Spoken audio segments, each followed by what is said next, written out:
जय श्री राम भाइयों, जय श्री हनुमान। आज सुंदर कांड के एकदम अंतिम के दोहे कितना महत्वपूर्ण है और अंत में जो एक छंद है बंधुओं, यदि आप उसका अर्थ नहीं जानते हैं तो आज हम उनको पढ़ के सुनाने वाले हैं। इतना अच्छा दिया हुआ है। जो सुंदर कांड पाठ यदि निरंतर पढ़ते हैं, गाते हैं तो कलयुग में सारे पाप अपने धुला सकते हैं।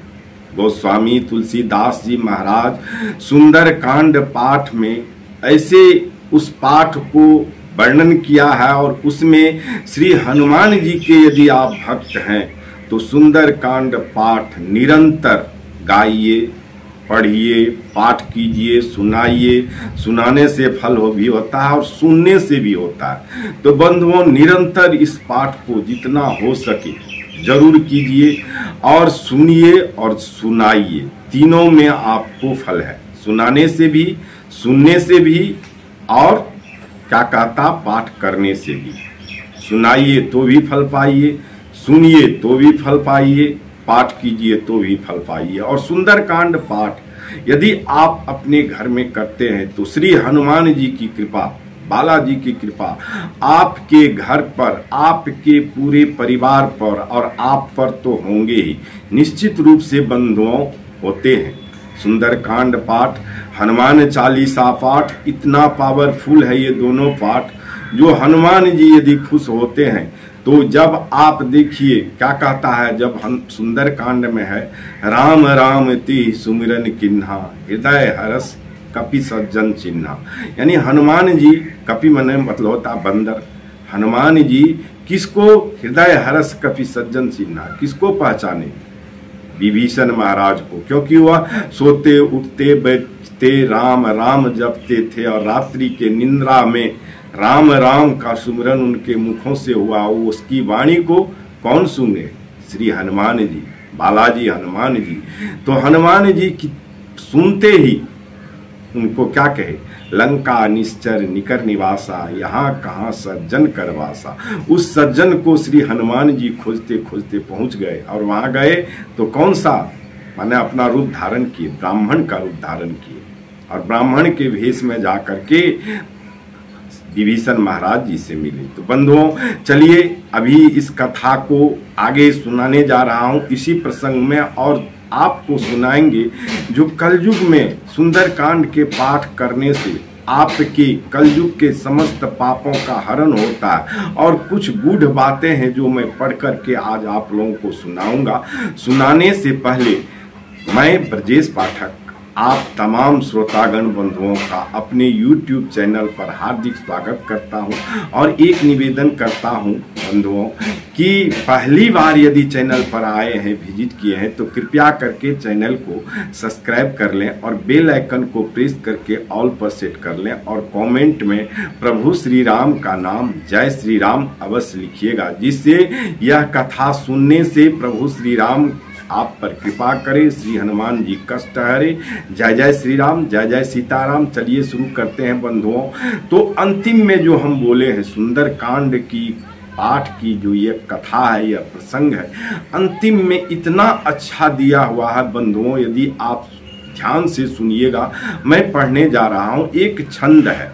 छंद क्या है? निज भवन गवनौ सिंधु श्री रघु पतहि यह मत भायो, यह चरित कलिमल हर जथामति दास तुलसी गायो। सुख भवन संशय समन दमन, विषाद रघुपति गुण गना, तजि सकल आस भरोस गावहीं, सुनहि संतत संठ मना। बंधुओं अब इसका हिंदी सुनिए, कितना अच्छा हिंदी दिया गया है। यदि आप सुंदर कांड पाठ करते हैं तो हिंदी यदि आप उसका पढ़िएगा तो आपको सुंदर कांड पाठ सुनिएगा और सुनते रहिएगा, निरंतर सुनिएगा। और निरंतर सुनने से क्या फल होता है वह भी मैं इसी मैंने क्या कहता पुस्तक से पढ़ करके आपको रामायण के सुंदर कांड पंचम सोपान मेरे हाथ में है और उसको पढ़ के सुनाता हूँ, ध्यान से सुनिए। कहते हैं समुद्र अपने घर चला गया, श्री रघुनाथ जी को यह मत उसकी सलाह अच्छी लगी। यह चरित्र कलयुग के पापों को हरने वाला है। दोस्तों ध्यान दीजिएगा, यह चरित्र कलयुग के पापों को हरने वाला है। इसे तुलसीदास ने अपने बुद्धि के अनुसार गाया है। श्री रघुनाथ जी के गुण समूह सुख के धाम, संदेह का नाश करने वाले और विषाद का दमन करने वाले हैं। अरे मूर्ख मन, तू संसार का सब आशा भरोसा त्याग कर निरंतर इन्हें गा और सुन। किसको कहते हैं? गोस्वामी तुलसीदास अपने मन को कहते हैं, अरे मूर्ख मन, तू संसार का सब आशा भरोसा त्याग कर निरंतर इन्हें गा और सुन। निरंतर माने समझ रहे होंगे, जो निरंतर शब्द जो होता है उसका अर्थ समझ गए होंगे क्या होता है। तो बंधुओं निरंतर गाइए, निरंतर पाठ कीजिए, निरंतर सुनाइए, फल देखिए कितनी बड़ी होती है। और ये अंतिम है, माने छंद जो है एकदम लास्ट में है। और चलिए नंबर दोहा का बताते हैं, जो 60 में दोहे हैं, 60 जिसको हिंदी में कहते हैं, तो वह अंतिम जो दोहा है सुंदरकांड के पाठ का वह मैं सुनाने जा रहा हूं और उसका भी मैं आपको हिंदी सुनाने जा रहा हूं। यदि बंधुओं अभी तक यदि आप लोग सब्सक्राइब नहीं किए हैं, जो भाई बंधुगण जरूर सब्सक्राइब कर लीजिए और प्रभु श्री राम का नाम, जय श्री राम का जयकारा जरूर लगाते रहिए, जिससे बालाजी श्री हनुमान जी की कृपा आप लोगों पर बनी रहे। क्योंकि सुंदरकांड पाठ पढ़ने वाले व्यक्ति पर हनुमान जी जरूर खुश होते हैं और रहते हैं। तो चलिए सुनाने जा रहा हूं, वो 60 में दोहे हैं। क्या कहते हैं? सकल सुमंगलदायक रघुनायक गुणगान, सादर सुनहि ते तरहि भव सिंधु बिना जल जान। यानी सागर को जो है आप बिना क्या कहता जहाज के पार कर सकते हैं। ये पाठ करने से अब हिंदी सुना ही देता हूँ, जब मेरे हाथ में पंचम सोपान है तो मैं हिंदी भी इसका सुना देता हूँ।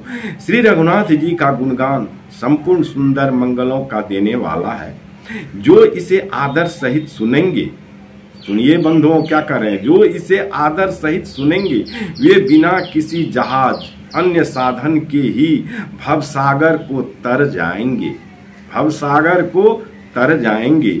ध्यान दीजिएगा, कलयुग के समस्त पापों का नाश करने वाले श्री रामचरितमानस का यह पांचवा सोपान समाप्त हुआ। यहाँ पे 5वां सोपान को तुलसीदास गोस्वामी तुलसीदास जी महाराज समाप्त किए हैं। तो बंधुओं सुंदरकांड के पाठ को यदि आप हल्के में ले रहे हैं तो ये भूल कर रहे हैं। बंधुओं ऐसे ही प्रसंग को सुनने के लिए हमारा छोटा मोटा चैनल है, यदि आप लोग अभी तक नहीं सब्सक्राइब किए हैं तो जरूर सब्सक्राइब कर लीजिए और कमेंट में प्रभु श्री राम का नाम, जय श्री राम जरूर लिखिए और आगे भी सुनते रहिए और नोटिफिकेशन के द्वारा आप तक पहुंचे, इसलिए बेल आइकन को प्रेस करके ऑल पर सेट कर लीजिए।